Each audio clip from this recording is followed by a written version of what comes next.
about a month ago, I bumped into a classmate from high school who I've not seen in 44 years. So he came up to me and said, "Oh, Kevin Anderson, oh my gosh, you look exactly the same as you did in high school." And I said, "You mean I was this gray and wrinkly in high school? Oh my gosh, you should have told me something." We laughed. Now, you know, at the end of Mass, when we honor different things, well, today I get to stand with all those who are celebrating a birthday this week. Because I got a birthday. I'm going to be 62 on Friday. And I know that some people they don't like birthdays and they think it's an end of something. Well, I have a theory about life. That there are basically 3 stages of life. Youth, adult, and you're looking good. So I'm not sure which stage I'm actually in. But I enjoy birthdays because I think the alternative is not to have a birthday, to die. But I think people have an attitude that somehow as you get older that some parts of your life have to end. Well, it's also, I think, a beginning. Whenever you have a big celebration, an anniversary, a birthday, it's a way of saying, wow, what's coming up ahead? Now, a lot of us can look at anything and look at it as an ending or a beginning. Say now, as we're getting close to the start of September, and a lot of you are looking at school starting, and actually we're going to bless backpacks at the end of Mass. But some of you are excited to say, wow, a new adventure, new year. Some of you are saying, oh, my summer's over, what's going on? Some of you say, like if you have an addition in your family, say a new baby, a new puppy, it's like, oh, that ends that. Or no, it begins this. Or if some of you are in between jobs, or some of you going off to college, some of you are like opening your homes up to receive people or to let them go. It can be an end or a beginning. Depends on how you look at it. Now, there is a movement that has been around now for a couple of years. It's called Project Semicolon. You all know what a semicolon is, right? So this project is a way to assist those people who have really had a tough time in their life. Say like they faced depression, or suicide, or self-injury. And it's a way of saying, no, that's not the end of the story. Now, this has been so popular that same kind of semicolon called Project Semicolon, it's showed up in t-shirts and earrings, even tattoos. The founder of the project is a woman named Amy Brule. She said, why a semicolon? She said, the semicolon was chosen because in literature, the semicolon is used when an author chooses to not end a sentence.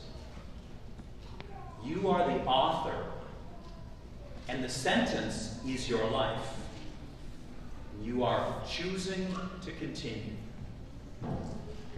Many times we think because of something that happened or something we did, that's the end of the story. There's a period. As opposed to thinking how God would look at it.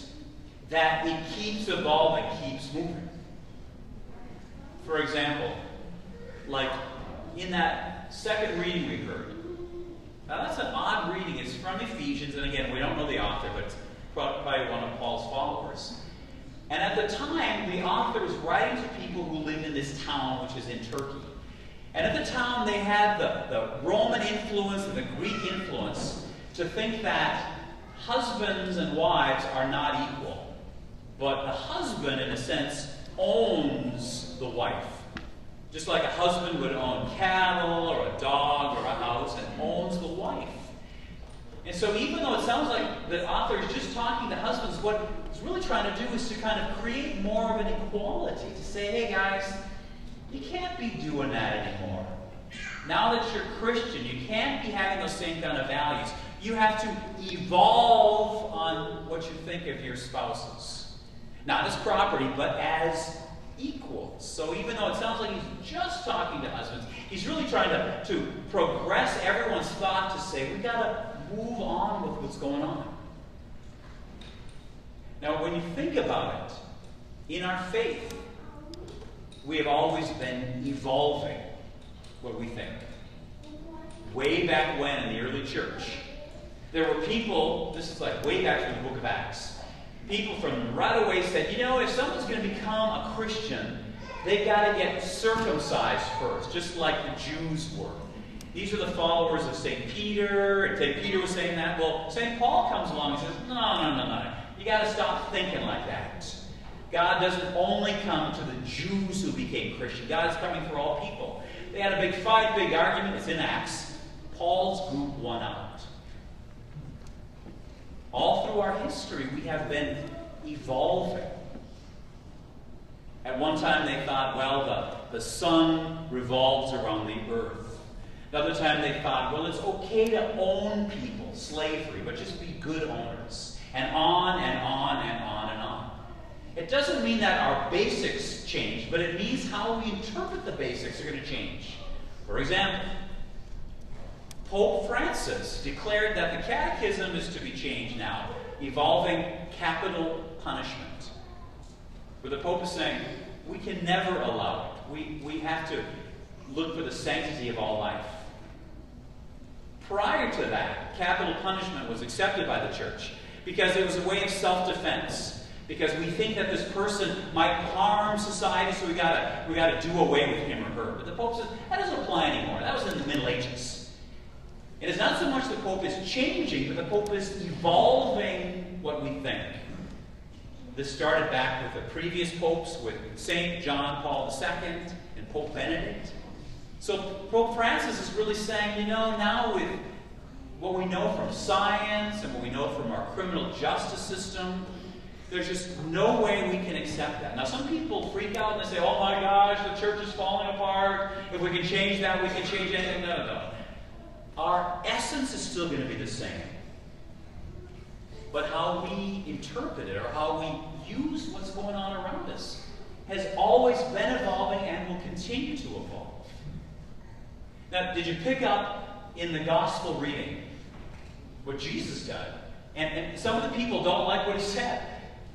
For the last couple of weeks, we've been hearing from John's Gospel, where Jesus is trying to evolve the people to think new ways about God. Because prior to the time, they kept thinking God is out there somewhere, God is watching us, and God is just angry at all time, and all the stuff we do. We've been hearing it for the last couple of weeks. Jesus says, no. You got to start thinking about God in us, God incarnate, as Jesus says. That God is incarnate in Jesus. God is incarnate or present here in the bread and wine. As opposed to thinking God is all far away and not anything to do with our lives. Well, you just heard it that some of the followers of Jesus, they've been with him and they said, we don't like this. We want to go back to the old way where we think of this God as punishing and distance. And Jesus says, well, disciples, how about you? What are you going to do? And they said, no, we're going to stick with you. For all of us, there are times in our lives when we think, because of something we did or said, it's the ending. Maybe there's something horrific that happened to you. Maybe it's something that you did. Maybe it's a situation. And what happens, many times people say, well, that's the period. That's the end of the story. As you've heard me say before, whatever it was, whatever it is, that's just your life situation. Your life is bigger than that. You can't define yourself by that thing, or that action, or that thought. That's not how God does it. Because God continues to evolve with us and say, no, I got so much in store for you. Would you stop putting a period there? Instead, do something more. That's not the end of the story. As Jesus tells the disciples, and a lot of them didn't like it, God is about love. And part of that is that we can love ourselves, even when we make a mistake. Even when we've done something bad, even when we've hurt others. God says, okay, let's just put a semicolon there and continue to evolve. Continue to grow. We are God's people. God says, I love you. Hang in there. Whatever it is,